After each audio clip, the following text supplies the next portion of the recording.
Pemaparan rencana hasil kerja oleh Ibu Yeti Rizky Nisrina SPK. Kepada Ibu Yeti kami persilakan.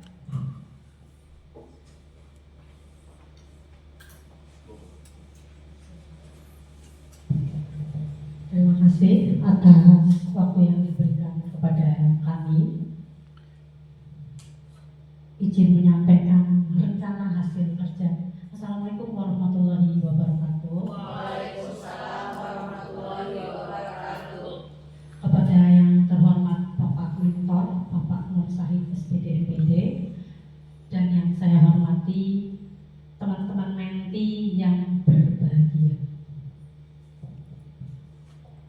Ini adalah RHK kami dalam 1 tahun di tahun 2024. Langsung saja, RHK kami terdiri dari 5 RHK yang diintervensi sama pimpinan. Dimulai dari RHK pertama, yaitu terlaksananya layanan pendidikan berkualitas sesuai standar nasional pendidikan dalam penyelenggaraan pendidikan di SMA Negeri 1 Balapulang, Kabupaten Tegal. RHK-nya tersusunnya perangkat pembelajaran guru, modul ajar, dan ATP. Karena kami menggunakan kurikulum Merdeka, jadi kita menggunakan modul ajar dan ATP. Aspeknya kuantitas, kualitas, dan waktu dengan indikator kompetensi individu, itu ada jumlah dokumen, presentasi tingkat kontribusi dalam penyusunan dokumen kurikulum Merdeka, dan waktunya adalah waktu penyusunan dokumen. Jumlah dokumen ada 1 dokumen, presentase ada 100%, dan waktunya ada 12 bulan. Kegiatan dan tahapannya antara lain menyusun perangkat pembelajaran. Outputnya adalah dokumen, modul ajar, dan ATP. Penerapan yang nilai-nilai berakhlak yang saya terapkan yaitu adalah kolaboratif, adaptif, dan harmonis. RHK yang kedua, terlaksananya layanan pendidikan berkualitas sesuai standar nasional pendidikan dalam penyelenggaraan pendidikan di SMA Negeri 1 Balapulang, Kabupaten Tegal.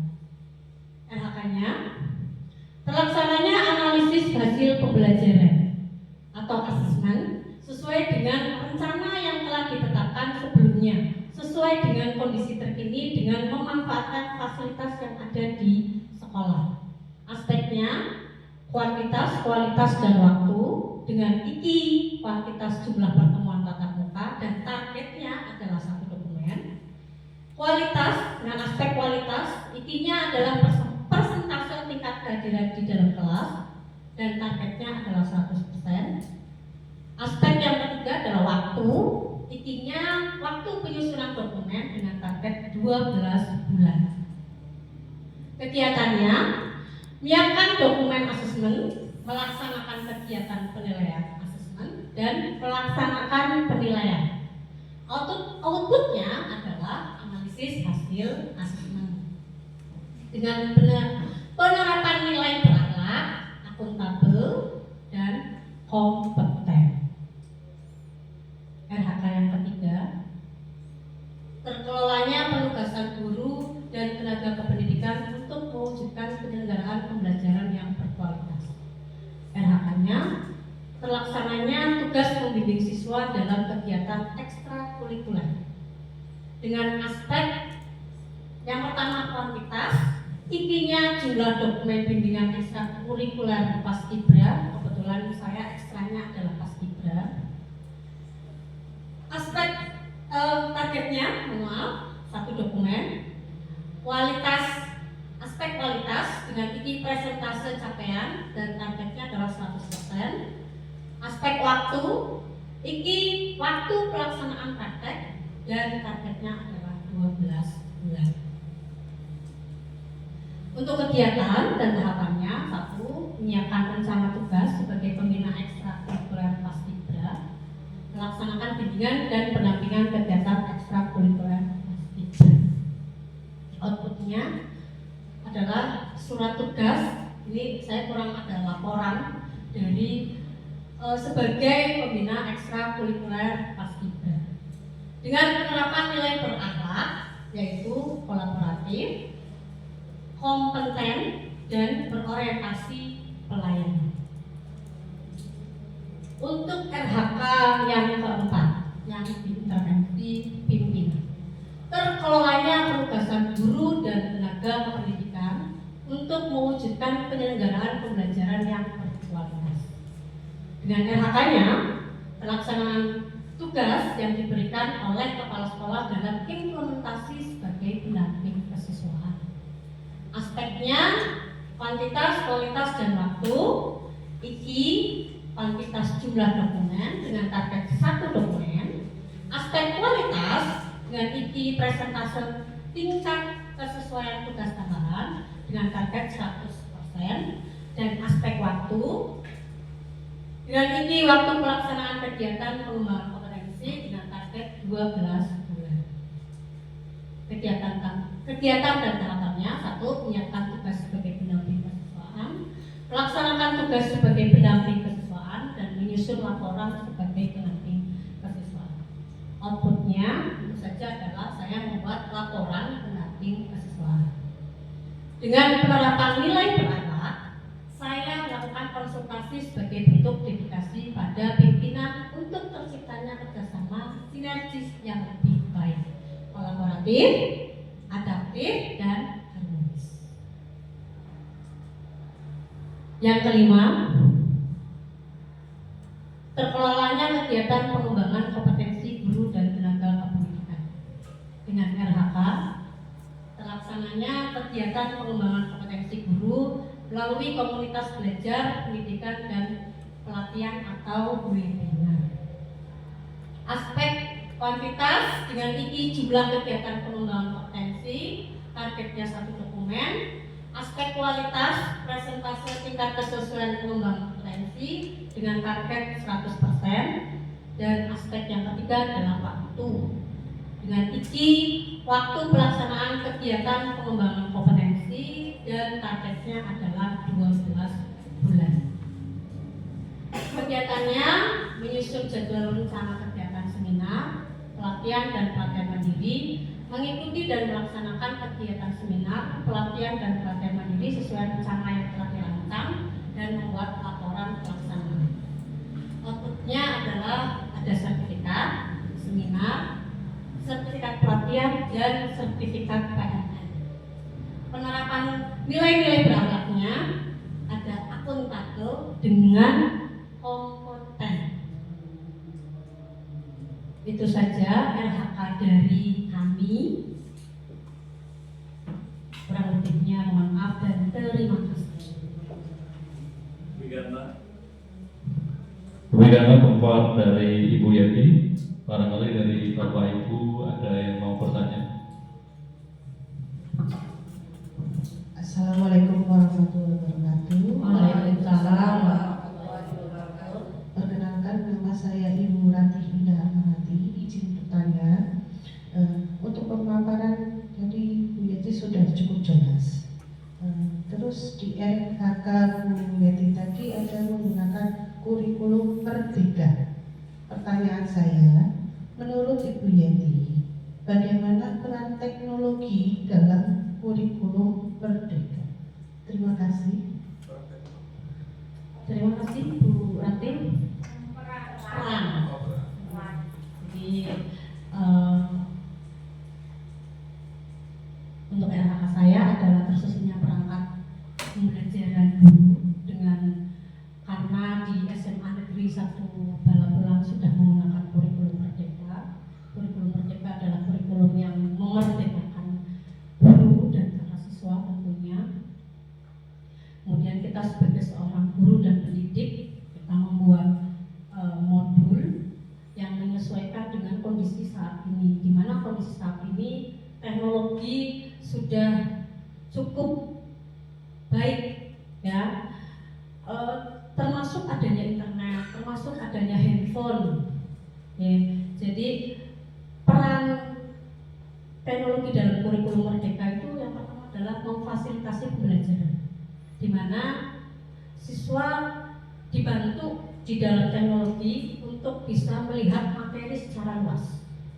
Yang kedua adalah membuat keterampilan digital, baik guru atau pendidik ataupun peserta didik, ya, itu memiliki pengetahuan tentang digital dalam mengajar, dalam kegiatan belajar mengajar, ataupun dengan peserta didik membuat tugas dengan menggunakan digital, atau contohnya adalah menggunakan Canva yang biasanya kita buat.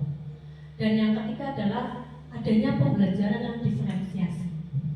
Jadi pembelajaran diferensiasi ini karena para peserta didik ini adalah peserta yang pengetahuannya macam-macam, bukan hanya bisa belajar tentang audio, tapi juga tentang visual juga. Jadi itu peran teknologi di dalam kurikulum Merdeka. Itu saja. Terima kasih.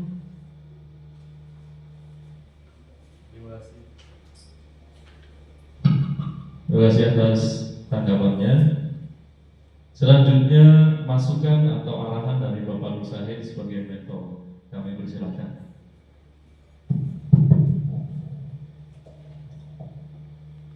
Terima kasih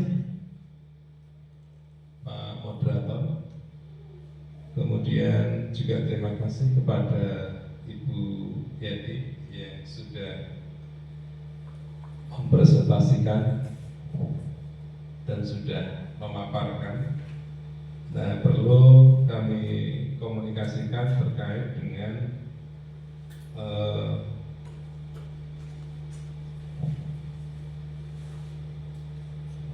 RHK atasan. Itu RHK pimpinan yang nomor 1 dengan nomor 2 itu sama ya? Iya. Kemudian kalau kita tengok pada, kalau kita lihat pada RHK Ibu Yeti, di sana untuk yang pertama adalah modul ajar dan ATP. Kemudian RHK yang kedua adalah analisis hasil penilaian, atau outputnya adalah analisis hasil asesmen. Nah, kalau memang dalam konteks ini tersusunnya perangkat pembelajaran,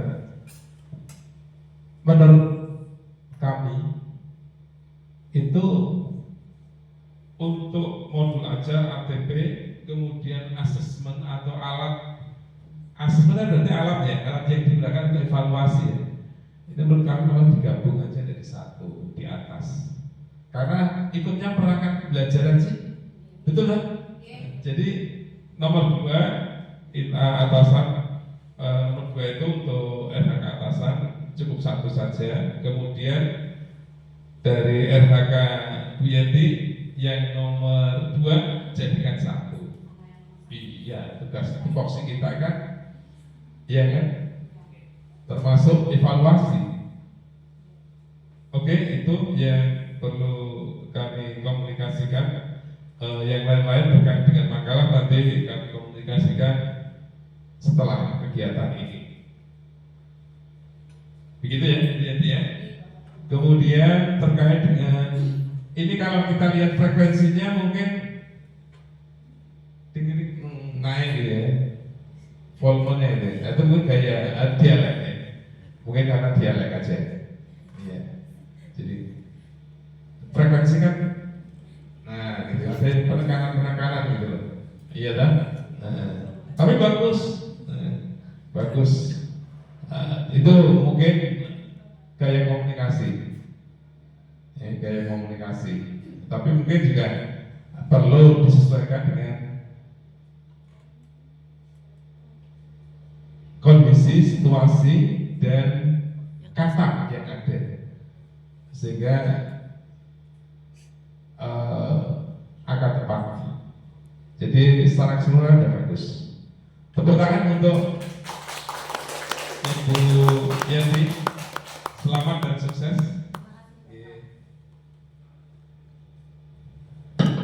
Demikian pemaparan rencana hasil kerja dari Ibu Yeti, semoga bermanfaat. Dari kami cukupkan. Assalamualaikum warahmatullahi wabarakatuh.